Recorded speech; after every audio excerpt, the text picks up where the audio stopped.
నమస్తే welcome to Sri power news. ముందుగా headlines. ముఖ్యమంత్రి కార్యాలయ అధికారులకు శాఖల విభజన, సీఎంఓ అధికారులకు బాధ్యతలు కేటాయింపు.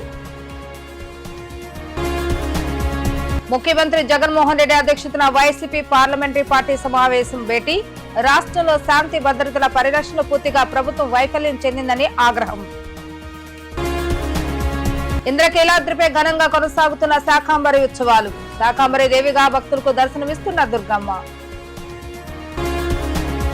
ముఖ్యమంత్రి కార్యాలయ అధికారులకు శాఖల విభజన చేశారు. ముఖ్యమంత్రి కార్యాలయంలోని 4 అధికారుల పర్యవేక్షించవలసిన అంశాలను ఖరారు చేస్తూ ప్రభుత్వం ఉత్తర్వులు జారీ చేసింది. ముఖ్యమంత్రి కార్యాలయ అధికారులకు శాఖల విభజన చేశారు. సీఎంలోని 4 అధికారులు పర్యవేక్షించవలసిన అంశాలను ఖరారు చేస్తూ ప్రభుత్వం ఉత్తర్వులు జారీ చేసింది. ఇక ముఖ్యమంత్రి ముఖ్య కార్యదర్శి ముద్దాడ రవిచంద్రకు జీఏడీ, హోం, ఆర్థిక, రెవెన్యూ, ఎక్సైజ్, వైద్య ఆరోగ్యం, ఢిల్లీ, విదేశీ వ్యవహారాలు, సీఎం పేషి సమన్వయ బాధ్యతలు అప్పగించారు. సీఎం కార్యదర్శి ఏవి రాజమౌళికి జలవనరులు, గనులు, విద్యుత్, వ్యవసాయం, సాంఘిక, బీసీ సంక్షేమం, సీఎంఆర్ఎఫ్, సీఎం వినతుల పర్యవేక్షణ చూడనున్నారు. సీఎం మరో కార్యదర్శి ప్రద్యుమ్న్యాకు విద్య, మున్సిపల్, పంచాయతీరాజ్, అటవీ, రవాణా, ఆర్అండ్బి, పౌర సరఫరాలు, గృహ నిర్మాణం, మహిళా, శిశు, గిరిజన సంక్షేమం, యువజన క్రీడలు, సెర్ఫ్ శాఖలు అప్పగించారు. ముఖ్యమంత్రి అదనపు కార్యదర్శి కార్తికేయ మిశ్రాకు ఐటీ, ఎలక్ట్రానిక్స్ పరిశ్రమలు, మౌలిక సదుపాయాలు, పెట్టుబడులు, పర్యాటకం, సమాచార, పౌర సంబంధాలు, కార్మిక, ముఖ్యమంత్రి ఢిల్లీ, విదేశీ పర్యటనల సమన్వయం, ప్రవాసాంధ్రుల వ్యవహారాలు కేటాయించారు. రాష్ట్రంలో శాంతి భద్రతల పరిరక్షణలో ప్రభుత్వం తీవ్ర వైఫల్యం చెందిందని మాజీ ముఖ్యమంత్రి వైఎస్ జగన్మోహన్ రెడ్డి ఆరోపణలు గుప్పించారు. ఇక అసెంబ్లీ సమావేశాల్లో నిరసన తెలుపుతానని చెప్పారు. సీఎం చంద్రబాబు నాయుడుకు గట్టిగా హెచ్చరికలు పంపాలని, పోరాటం చేయకపోతే దారుణాలకు అడ్డుకట్టపడదని వ్యాఖ్యానించారు. బుధవారం ఢిల్లీలో నిరసన తెలుపుతానని, రాష్ట్రంలో జరిగిన దారుణాలన్నింటినీ కూడా దేశ ప్రజలకు చూపుతామని అన్నారు. వైఎస్ జగన్మోహన్ రెడ్డి అధ్యక్షతన తాడేపల్లి క్యాంపు కార్యాలయంలో వైఎస్ఆర్సీపీ పార్లమెంటరీ పార్టీ సమావేశం జరిగింది. పార్లమెంటు సమావేశంలో చర్చించవలసిన అంశాలపై ఎంపీలకు వైఎస్ జగన్ దిశానిర్దేశం చేశారు. ఈ సందర్భంగా వైఎస్ జగన్ మాట్లాడుతూ రాష్ట్రంలో శాంతి భద్రతల పరిరక్షణలో ప్రభుత్వం తీవ్ర వైఫల్యం చెందిందని అన్నారు. వైఎస్ఆర్సీపీ నాయకులు, కార్యకర్తలపై దారుణంగా దాడులు జరుగుతున్నాయని అన్నారు. వినుకొండలో జరిగిన హత్యాఘటన పరాకాష్ఠాన్ని వీడియో దృశ్యాలు చూస్తే ఈ రాష్ట్రంలో పరిస్థితులు ఎలా జరుగుతున్నాయని వెల్లడించారు. ప్రజలందరూ చూస్తుండగా నడి రోడ్డు మీద కత్తితో జరిగిన దాడి అత్యంత అమానుషం అని వైఎస్ జగన్ పేర్కొన్నారు. ఇంద్రకీలాద్రిపై శాకాంబరి ఉత్సవాలు ఘనంగా జరుగుతున్నాయి. అమ్మవారు శాకాంబరి దేవిగా భక్తులకు దర్శనమిస్తున్నారు. వివిధ రకాల ఆకుకూరలు, కూరగాయలతో అలంకరించిన అమ్మవారిని దర్శించుకోవటానికి తెలుగు రాష్ట్రాల నుంచి భక్తులు అధిక సంఖ్యలో తరలివచ్చారు. ఇక భక్తులకు ఎలాంటి ఇబ్బందులు లేకుండా ఆలయ అధికారులు అన్ని ఏర్పాట్లు చేశారు. శాకాంబరి దేవిగా ఉన్న దుర్గమ్మను దర్శించుకుంటే సకాలంలో వర్షాలు కురిసి పాడి పంటలు సమృద్ధిగా పండి ప్రజలు, రైతులు సుఖ సంతోషాలతో జీవిస్తారంటున్న వైదిక కమిటీ సభ్యులు శ్రీనివాస్ శాస్త్రితో మా ప్రతినిధి లిఖిత ఫేస్ టు ఫేస్. ఇంద్రకీలాద్రిపై శాకాంబరి ఉత్సవాలు అంగరంగ వైభవంగా కొనసాగుతున్నాయి. ఈ నేపథ్యంలో వేకువజాము నుంచి కూడా భక్తులు పెద్ద ఎత్తున బారులు తీరిన పరిస్థితి మనం చూస్తాం. శాకాంబరి దేవిగా భక్తులకు అమ్మవారు దర్శనమిస్తున్నారు. ఈ యొక్క విశిష్టతపై మనతో మాట్లాడటానికి వైదిక కమిటీ సభ్యులు శ్రీనివాస్ శాస్త్రి ఉన్నారు. ఆయన అడిగి తెలుసుకున్నాం. సార్ చెప్పండి, ఈ శాకాంబరి ఉత్సవాల యొక్క విశిష్టత ఏంటి, అసలు ఎందుకు చేస్తారు ఈ శాకాంబరి ఉత్సవాలు? దుర్గే స్మృత హర్షభీతమశేషయంతో స్వస్తే మతే మతీవ శుద్ధాన్ దధాసి దారిద్ర దుఃఖ భయహారిణి కాత్వదన్య సర్వోపకారకరణాయ సదార్ద్ర చిత్త. అమ్మవారు మనకి అడిగినంతలోనే మనకి అష్టైశ్వర్యాలు ప్రసాదించే ఆ దుర్గా అమ్మవారు మనకి ఇవాళ ఆషాఢ శుద్ధ త్రయోదశి, చతుర్దశి, పౌర్ణమి రోజున మనకి శాకాంబరి దేవిగా మనకి ఇక్కడ అలంకారం చేసి భక్తులకు దర్శనం ఇవ్వడం జరుగుతోంది.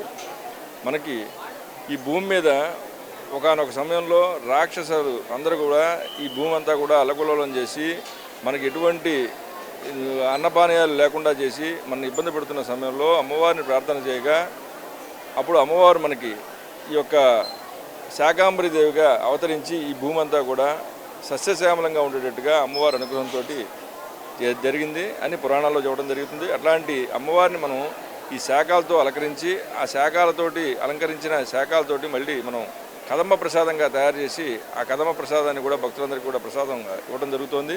ఇట్లాంటి అమ్మవారిని దర్శించి ఆ ప్రసాదాన్ని స్వీకరించి అమ్మవారి అనుగ్రహాన్ని మనం పొందాలని కోరుకుంటున్నాం.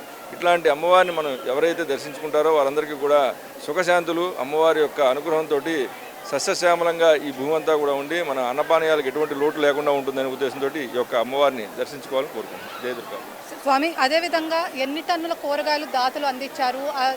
అదేవిధంగా ఇప్పుడు కొండ చర్యలు ఇరుగుపడుతున్న పరిస్థితిలో ఎలా అంటే భక్తులకి వచ్చే ఎలాంటి ఏర్పాట్లు చేయబోతున్నారు?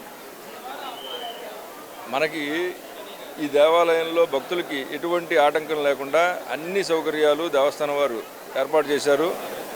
ఈ కొండ ప్రాంతంలో ఈ మట్టిరాళ్ళు పడతాయనే ఉద్దేశంతో వాళ్ళందరూ కూడా సెక్యూరిటీ, అట్లాగే ఈ యొక్క స్టాఫ్ అందరూ కూడా దానికి ఎప్పుడూ రక్షణగా అక్కడే ఉంటూ అవకాశాన్ని మేరకు బస్సుల్లో భక్తులందరినీ కూడా పైకి తీసుకురావడం జరుగుతోంది.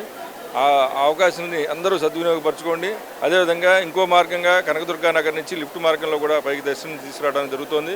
ఇది కూడా భక్తులందరూ కూడా గమనించి ఈ 2 మార్గాల్లో అమ్మవారి దగ్గరికి వచ్చి దర్శనం చేసుకుని మళ్ళీ క్షేమంగా ఇంటికి చేరాలని కోరుకుంటున్నాం. జయ దుర్గా భవాని.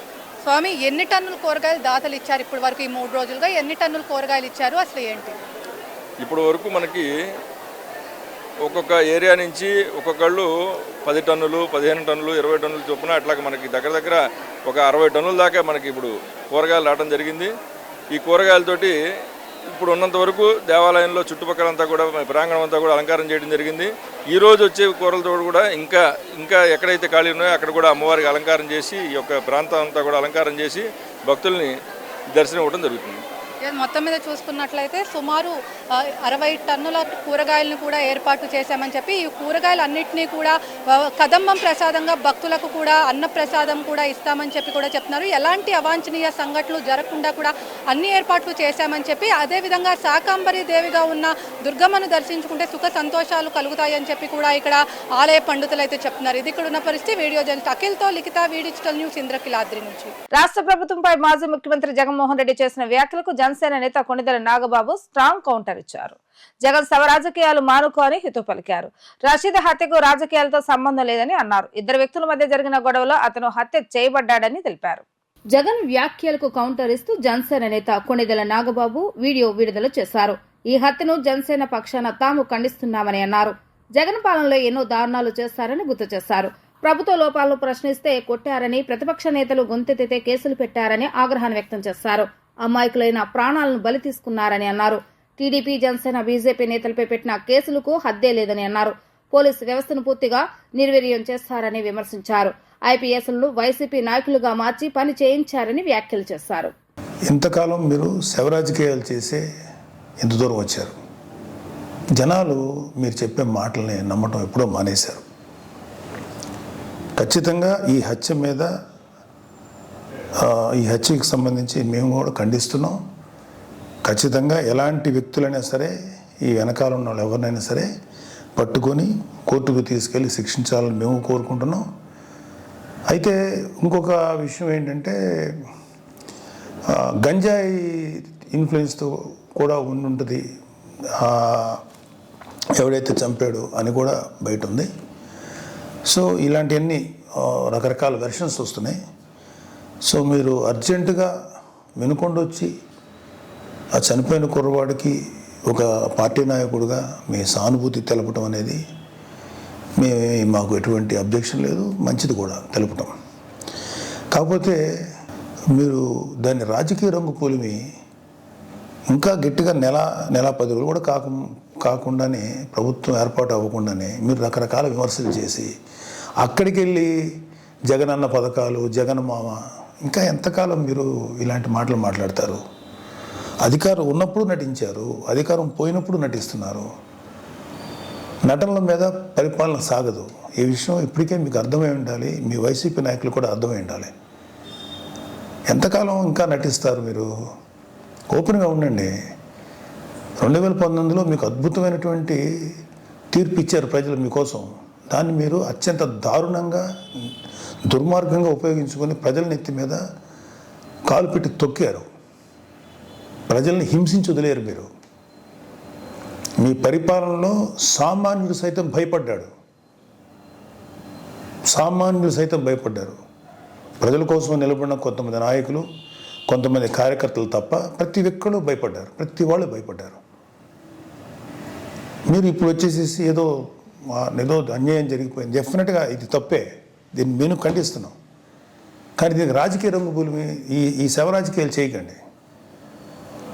కూటమి ప్రభుత్వం పరిపాలనా పరంగా ఏదన్నా ఉంటే విమర్శించండి. ఇంకా నెల కూడా కాకపోయినా సరే అది చేయలేదు ఇది చేయలేదు అన్నారు. ఓకే, అది ఎలా చేయాలో మాకు తెలుసు. కూటమి ప్రభుత్వానికి చేసి చూపిస్తాం. మీకన్నా అద్భుతమైన పరిపాలన ప్రజలకు వస్తుంది. మీరు అద్భుతమైన పరిపాలన మీరు చెప్పుకున్నారు. అంతకన్నా దుర్మార్గ పరిపాలన భారతదేశ రాజకీయ చరిత్రలో ఏ రాష్ట్రంలో జరగల, ఓన్లీ ఆంధ్రప్రదేశ్లో జరిగింది. అలాంటి దుర్మార్గమైన పరిపాలన మీరు అందించారు. రాష్ట్ర హైకోర్టు న్యాయమూర్తిగా జస్టిస్ ఏవి రవీంద్రబాబు అందించిన సేవలు ప్రశంసనీయమైనవని హైకోర్టు ప్రధాన న్యాయమూర్తి జస్టిస్ ధీరజ్ సింగ్ ఠాగూర్ కొనియాడారు. ఏవి రవీంద్రబాబు పదవి విరమణ చేయనున్న నేపథ్యంలో హైకోర్టు మొదటి కోర్టు హాల్లో వీడ్కోల కార్యక్రమాన్ని నిర్వహించారు. ఈ సందర్భంగా జస్టిస్ ధీరజ్ సింగ్ ఠాగూర్ మాట్లాడుతూ 1962లో పూర్వపు ప్రకాశం జిల్లా అద్దంకి మండలం తిమ్మయ్యపాలెంలో రైతు కుటుంబంలో జన్మించిన రవీంద్రబాబు ప్రకాశం జిల్లాలో గ్రాడ్యుయేషన్ పూర్తి చేసిన పిదప నెల్లూరులోని విఆర్ న్యాయ కళాశాలలో న్యాయశాస్త్రం పూర్తి చేశారని వివరించారు. న్యాయ వృత్తిలో 3 దశాబ్దాల పాటు సేవలు అందించిన ఈయన ఎన్నో క్లిష్టమైన కేసులను ఎంతో సునాయాసంగా పరిష్కరించారని గుర్తు చేశారు. చట్టాల అభివృద్ధిలో వివిధ కమిటీల సభ్యులుగా పరిపాలన వ్యవస్థను మెరుగుపరచడంలో ఎంతగానో దోహదపడ్డారని అభినందించారు. జస్టిస్ ఏవి రవీంద్రబాబు మాట్లాడుతూ న్యాయమూర్తిగా తన ప్రస్థానంలో సహాయ సహకారాలు అందించిన ప్రస్తుత ప్రధాన న్యాయమూర్తితో పాటు పూర్వపు ప్రధాన న్యాయమూర్తులు, న్యాయవాదులు, తన పేషీ అధికారులు, సిబ్బంది ప్రతి ఒక్కరికి ధన్యవాదాలు తెలియజేశారు. ఈ హైకోర్టుతో నా బంధం 2021 జనవరి నుంచి ప్రారంభమై అతి తక్కువ సమయంలోనే ముగుస్తుందనే విషయాన్ని ఏమాత్రం ప్రధానం కాదని అన్నారు.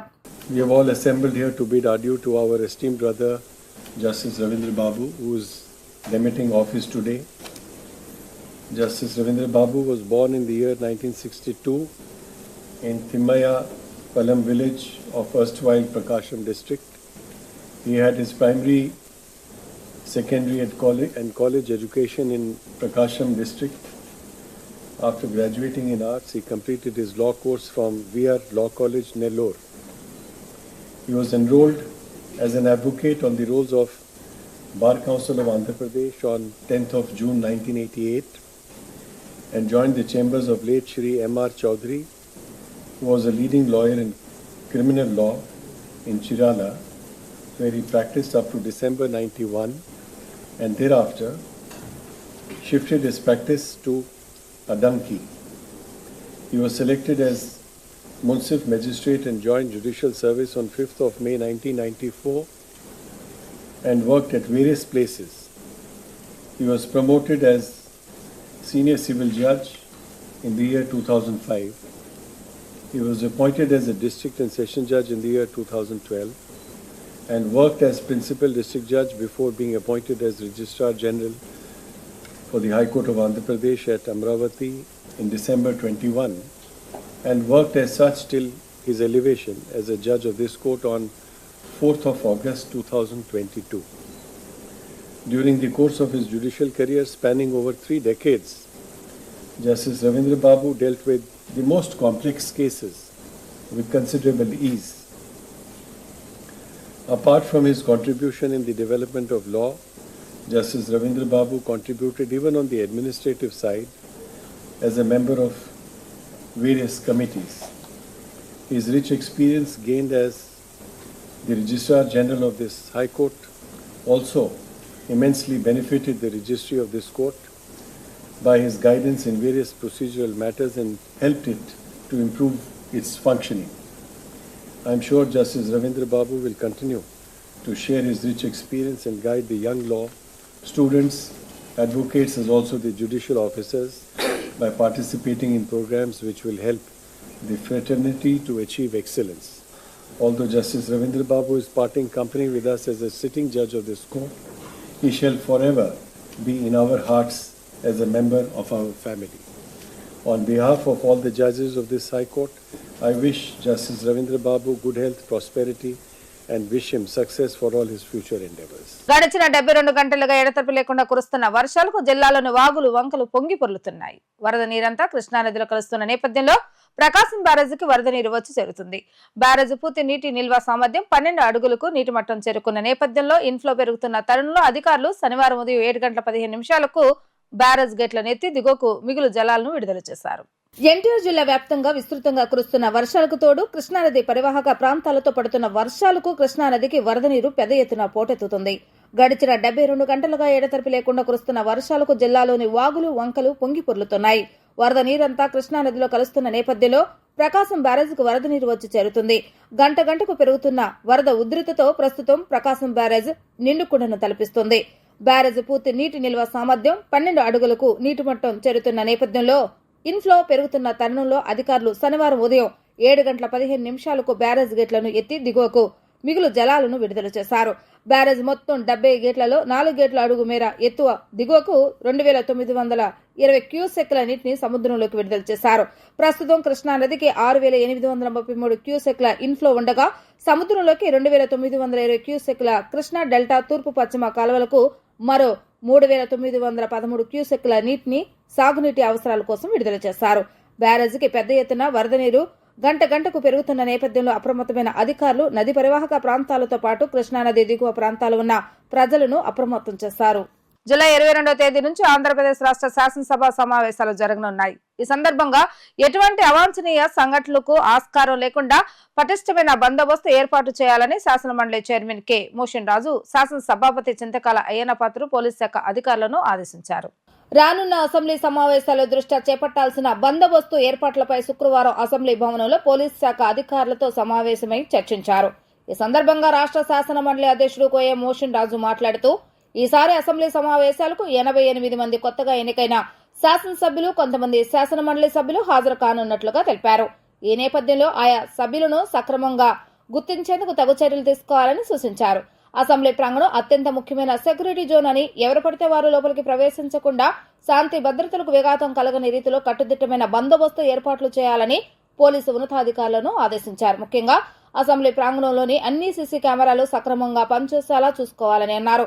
వచ్చే అసెంబ్లీ సమావేశాలు సజావుగా జరిగేందుకు వీలుగా విస్తృత బందోబస్తు ఏర్పాటు చేయాలని శాసన మండలి అధ్యక్షుడు కె మోషన్ రాజు ఆదేశించారు.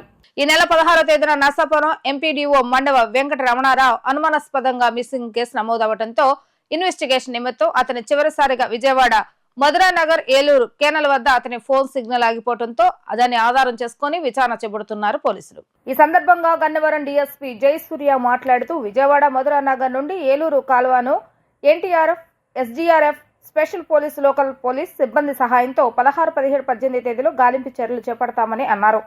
మొదటిసారిగా మధురానగర్ నుండి రావర్పాడు, కేసరపల్లి వరకు గాలింపు చర్యలు చేపట్టామని తెలిపారు.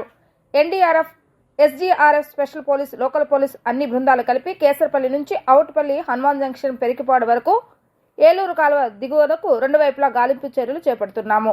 గన్నవరము, హనుమాన్ జంక్షన్, గుడివాడ సిఐల ఆధ్వర్యంలో గాలింపు చర్యలు చేపడుతున్నాము. ఈ ప్రక్రియ మొత్తాన్ని ఏలూరు రేంజ్ ఐజీ గారు పర్యవేక్షిస్తున్నారని అన్నారు. ఈ గాలింపు చర్యలను కృష్ణా వెస్ట్ గోదావరి ఎస్పీ గారి సమక్షంలో కొనసాగిస్తున్నామని తెలిపారు. ఇదే కోణంలో కాకుండా ఎంపీడీఓ మిస్ అయిన ప్రదేశాలను సీసీ ఫుటేజ్ ఆధారంగా కూడా కేసును ఇన్వెస్టిగేషన్ చేస్తున్నామని వెల్లడించారు. 10 బృందాలుగా పోలీసులు విచారణ చేపడుతున్నామని పేర్కొన్నారు. గాలింపు చర్యలు అన్ని కోణాల్లో విచారణ చేపడుతున్నామని ఎంపీడీఓ వెంకటరమణ వాళ్ళ అబ్బాయికి వాట్సాప్లో పంపిన సూసైడ్ నోట్ ఆధారంగా కూడా విచారణ చేపడుతున్నామని పేర్కొన్నారు. ఎంపీడీఓ విధులు నిర్వహించిన ఆఫీసులో కూడా వివరాలు సేకరిస్తున్నామని ఆయన స్పష్టం చేశారు. రామవరపాడు తర్వాత కేసరపల్లి వరకు ఎన్డీఆర్ఎఫ్ బృందాలు, మన లోకల్ పోలీసు అందరూ కూడా మొత్తం ఏలూరు కాలువ అనుమానించే ఏలూరు కాలువ మొత్తం వెతికాము. ఎటువంటి సైన్స్ కూడా లేవు. తర్వాత ఈరోజు అన్ని బృందాలు కూడా కేసరపల్లి నుంచి దిగువకు నాత్కూరు, అవుట్పల్లి, అలాగే పెరికీడు వరకు కూడా 2 వైపుల్లో special party, NDRF, SDRF, local CL Gannavaram CA గారు, మన హనుమాన్ జంక్షన్ సిఏ గారు, మన గుడివార సిఏ గారు, డిఎస్పీ గారి ఆధ్వర్యంలో ఏరియా అంతా చూస్తున్నారు. దీని మొత్తాన్ని ఐజీ గారు ప్రత్యక్షంగా పర్యవేక్షిస్తున్నారు, ఏలూరు రేంజ్ ఐజీ గారు. అలాగే మన వెస్ట్ గోదావరి ఎస్పీ గారు, కృష్ణా జిల్లా ఎస్పీ గారు కూడా స్వయంగా రంగంలో దిగి వాళ్ళు కూడా ప్రత్యక్షంగా ఈ యొక్క గాలింపు చర్యలను ప్రత్యక్షంగా పర్యవేక్షిస్తున్నారు. ఇది కాకుండా చుట్టుపక్కల ఎక్కడైతే మీరు అతను మిస్ అయ్యాడని మనం భావిస్తున్నామో సెల్ ఫోన్ సిగ్నల్ ద్వారా ఆ ఏరియాలో సీసీ ఫుటేజ్లన్నీ కూడా మనం ఒక 10 బృందాలు చెక్ చేస్తున్నాయి. ఆ సాయంత్రం 15వ తారీఖు సాయంత్రం నుండి రాత్రి 1:30 వరకు ఆయన ఎక్కడెక్కడ ఉన్నాడో అని కూడా మనం ఆ ఏరియా కూడా ఫుటేజ్ ద్వారా కూడా క్లియర్గా చూస్తున్నాము. ఈ దర్యాప్తుని అన్ని కోణాల నుంచి కూడా మనము చూస్తున్నాం. అన్ని కోణాల నుంచి దర్యాప్తు జరపాలి కాబట్టి ఇది మేజర్గా అతను ఆ లెటర్ అలా రాశాడు కాబట్టి ఈ కాలువ అంతా వెతికిస్తున్నాం. బట్ ప్యారలల్ ఇన్వెస్టిగేషన్ వేరే విధంగా ఇన్వెస్టిగేషన్ కూడా చేస్తాం. అలాగే డ్రోన్స్ కూడా తెప్పించాం. ఇదంతా డ్రోన్ ఏదంతా నో ఫ్లై జోన్ ఇదంతా, అందులో వర్షం కూడా వస్తుంది. ఇదంతా డ్రోన్ చెప్పేదాన్ని యాక్చువల్గా 4 డ్రోన్స్ వచ్చినాయి మనకి. మన ఆక్టోపస్ నుంచి పెద్ద డ్రోన్ ఒకటి వచ్చింది. అలాగే మన కృష్ణా జిల్లా ఒక 3 డ్రోన్స్ వచ్చినాయి. ఆ 3 డ్రోన్స్ కూడా ఆపరేట్ చేద్దామంటే నో ఫ్లై జోన్ ఉంది అంతా. ఒకసారి డీజీసీ పర్మిషన్ తీసుకుంటాం. ఈ వర్షం కూడా కారణం కూడా ఫ్లై చేయలేకపోయింది. అంటే దానిలో డ్రోన్స్ లోపలికి వాటర్ వెళ్ళిపోతుంది. గుంటూరు జిల్లా వినుకొండలో జరిగిన హత్యను టీడీపీకి ఆపాదిస్తూ ఏపీ మాజీ ముఖ్యమంత్రి జగన్మోహన్ రెడ్డి మరోసారి శవ రాజకీయాలకు తెరలేపారని తెలుగుదేశం పార్టీ రాష్ట్ర అధ్యక్షుడు పల్లా శ్రీనివాసరావు అన్నారు. వ్యక్తిగత హత్యలను టీడీపీపై రుద్దటం ఆయనకే చెల్లుబాటు అవుతుందని ఆయన ఆగ్రహం వ్యక్తం చేశారు. టీడీపీ కేంద్ర కార్యాలయంలో ఏర్పాటు చేసిన విలేకరుల సమావేశంలో టీడీపీ రాష్ట్ర అధ్యక్షుడు పల్లా శ్రీనివాసరావు మాట్లాడుతూ పరామర్శకు వెళ్లిన మాజీ ముఖ్యమంత్రి ఏపీలో రాష్ట్రపతి పాలన కోరటం, అసెంబ్లీలో గవర్నర్ ప్రసంగం అడ్డుకోమనటం చెప్పడం సిగ్గుచేటని అన్నారు. గిరిజన మహిళతో వైసీపీ నేత ఎంపీ విజయసాయిరెడ్డి విషయాన్ని డైవర్ట్ చేసేందుకు మళ్లీ శవ రాజకీయాలకు ఆయన తెరలేపారంటూ ధ్వజమెత్తారు. జగన్ రెడ్డి రాజకీయ రాక్షసత్వానికి కేర్ ఆఫ్ అడ్రస్ అని, రషీద్ హత్యకు జలాని అనే వ్యక్తి కారణం అని చెప్పుకొచ్చారు. వారి మధ్య సంవత్సరాల కాలంగా ఉన్న వ్యక్తిగత గొడవలే హత్యకు దారితీశాయని పేర్కొన్నారు. గొడవలు వచ్చినప్పుడు అప్పటి ఎమ్మెల్యే బొల్ల బ్రహ్మనాయుడు వద్ద వాళ్లు పంచాయతీ పెట్టిన విషయాన్ని ఆయన గుర్తు చేశారు. ఆ పంచాయతీ తేలకపోవడంతోనే హత్య జరిగినట్లు ఆరోపించారు. దీన్ని నేడు జగన్ రెడ్డి హత్య రాజకీయం చేస్తున్నారని ధ్వజమెత్తారు. వ్యక్తిగత కక్షల్లో హత్య జరిగితే రాష్ట్రపతి పాలన కావాలని చెప్పడం, లేకపోతే కూటమి ప్రభుత్వం విషం చల్లడం, ఇదే కాకుండా ఈ దొరికినప్పుడల్లా జరిగిన 36 రోజుల్లోనే వీరు ఎప్పటికప్పుడు ఈ ప్రభుత్వం కేవలం హత్యలు చేయడానికే అధికారంకి వచ్చిందన్న విధంగా మీరు ప్రచారం చేయడం చాలా దారుణం అని చెప్పి ఈ సందర్భంగా తెలియజేస్తూ, అలాగే ఈరోజు ప్రజలందరూ కూడా వీళ్ళు ఒక తీరును కానీ చూస్తే, జగన్మోహన్ రెడ్డి గారు ఒక తీరును చూస్తే, నిన్న మొన్న జరిగినటువంటి సంఘటన ఏదైతే ఆ గిరిజన మహిళకు సంబంధించి విజయసాయిరెడ్డి గారితో ఏదైతే ఆయన వంచన చేశారనే విషయాన్ని డైవర్ట్ చేసి మళ్ళీ ఈ విషయాన్ని బయటకు తీసుకొస్తున్నారేమో అనే విధంగా ఉందన్న సంగతి మేము తెలియజేస్తున్నాం. తెలుగుదేశం పార్టీ కీర్తిశేషులు నందమూరి తారక రామారావు గారు స్థాపించిన దగ్గర నుంచి కూడా నేటి వరకు కూడా ఏ రోజు కూడా హత్యా రాజకీయాల్లో లేదన్న సంగతి మీరు తెలుసుకోవాలని చెప్పి ఈ సందర్భంగా తెలియజేస్తున్నాం. సుమారు 15 మంది కమ్మ వాళ్ళకు మంత్రి పదవులు ఇచ్చారని చెప్పడం, అదే కాకుండా తెలుగు మీడియం ఇంగ్లీష్ మీడియం తీసి తెలుగు మీడియం పెట్టారని చెప్పడం, అంటే ఏదో విధంగా తెలుగుదేశం పార్టీ మీద అసత్యాలు అబద్ధాలు చెప్పి ఒక ఫేక్ పర్సన్గా జగన్మోహన్ రెడ్డి గారు నడుస్తున్నటువంటి తీరు మీరు గమనించాలని చెప్పి ఈ సందర్భంగా తెలియజేస్తున్నాం. అలాగే జగన్మోహన్ రెడ్డి గారు నిజంగా చెప్పాలంటే గడిచిన 5 సంవత్సరాలు వారు ఏదైతే ఈ హత్యా రాజకీయాలు చేశారో, అంటే జగన్మోహన్ రెడ్డి గారు రాజకీయ రాక్షసత్వానికి మరి కేర్ ఆఫ్ అడ్రస్ ఎవరు ఉన్నారంటే అది జగన్మోహన్ రెడ్డి అని చెప్పి మేము తెలియజేస్తున్నాం. వార్తలు ముగించే ముందు హెడ్లైన్స్ మరొకసారి. ముఖ్యమంత్రి కార్యాలయ అధికారులకు శాఖల విభజన, సీఎంఓ అధికారులకు బాధ్యతలు కేటాయింపు. ముఖ్యమంత్రి జగన్మోహన్ రెడ్డి అధ్యక్షతన వైసీపీ పార్లమెంటరీ పార్టీ సమావేశం భేటీ, రాష్ట్రంలో శాంతి భద్రతల పరిరక్షణ పూర్తిగా ప్రభుత్వం వైఫల్యం చెందిందని ఆగ్రహం. ఇంద్రకీలాద్రిపై ఘనంగా కొనసాగుతున్న శాకాంబరి ఉత్సవాలు, శాకాంబరి దేవిగా భక్తులకు దర్శనమిస్తున్న దుర్గమ్మ. ఇవి రోజు వార్తా విశేషాలు. మరలా తిరిగి ప్రసారం వార్తలు మళ్ళీ కలుద్దాం. అంతవరకు సెలవు, నమస్కారం.